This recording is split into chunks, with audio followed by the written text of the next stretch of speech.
Alam nashrah laka sadrak wa wada'na anka wizrak alladhi anqadha dhahrak. Tahan sampai sini dulu, 3 ayat. Saya mulai dari ayat kedua dan ketiga. Perhatikan baik-baik. Wa wada'na anka wizrak alladhi anqadha dhahrak. Artinya apa? Artinya satu beban yang diletakkan di pundak yang berpengaruh kepada semua bagian tubuh. Kita pernah melakukan atau melihat yang angkat beban ya? Beban kan semakin berat diangkat, semakin terasa ke bagian tubuh ya, ke semuanya. Nah, itu namanya wizrak alladzi anqadha dhahrak. Beban yang dipikul yang berat sekali sampai semua merasa. Makanya jadi satu ungkapan dengan mengatakan dia sedang memikul beban yang sangat berat.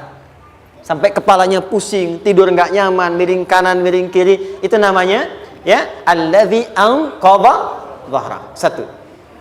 Saya percepat, akan ada satu masa dalam hidup setiap hamba merasakan satu persoalan yang seakan-akan beban berat yang dipikul sampai merasa kesulitan dari ujung kepala sampai ujung kaki. Siapapun itu. Jujur ya, setiap kita tanyakan pada diri sendiri. Setiap kita yang ada di sini, saya yakin pasti pernah atau bahkan akan mengalami satu peristiwa yang merasakan beban berat sampai seakan-akan ujung kepala sampai ujung kaki merasakan sakitnya. Ada yang sudah mengalami atau bahkan nanti akan ada yang melalui. Perhatikan baik-baik. Teruskan ayatnya. Wa rafa'na laka. Perhatikan. Kalau ada yang sedang merasakan itu, yakinlah kata Allah, pada saat itu sesungguhnya Allah sedang mengangkat derajatnya dan meningkatkan kualitas hidupnya untuk mencapai sesuatu yang istimewa yang belum pernah diraihnya. Dari sini kita buat persamaan. Ujian. Perhatikan. Berbanding lurus dengan harapan, banding lurus dengan solusi nanti pada akhirnya. Fokus. Lulus di sini, insya Allah setiap persoalan akan lebih mudah untuk diatasi.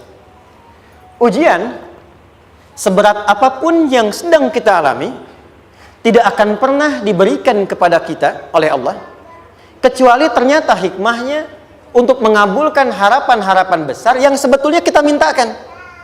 Jujur ya, setiap kita kan sering punya permohonan ya, sering berdoa ya. Ya Allah minta ini, minta itu, minta ini, minta itu, gitu kan? Nah, cara Allah mengabulkan harapan kita itu, yang pertama, jalurnya lewat ujian. Karena semua kesuksesan itu, desain dasarnya adalah melewati ujian. Coba, anak-anak kita yang sedang sekolah itu, apa mungkin diwisuda dengan penuh kebahagiaan kalau nggak mengalami ujian? Lewat ujian dulu kan? Dia belajar dulu, ujian dulu, ngatasin soal dulu, lulus, baru wisuda. Apakah mungkin akan dapat IPK 4 yang diharapkan kalau tidak mengalami ujian? Belajar dulu, ya kan? Ada waktu, sempat dia bangun malam, siang, dan seterusnya, belajar, keringat, dan sebagainya, baru bahagia kan? Dan ternyata belajar itu untuk diwisuda. Sebab kalau kita tidak belajar, mustahil dapat wisuda. Kalau tidak lewat ujian, mustahil dapat ijazah. Karena ternyata harapan itu, hukum dasarnya dalam berkehidupan, bisa diraih dengan melewati ujian. Ini poinnya.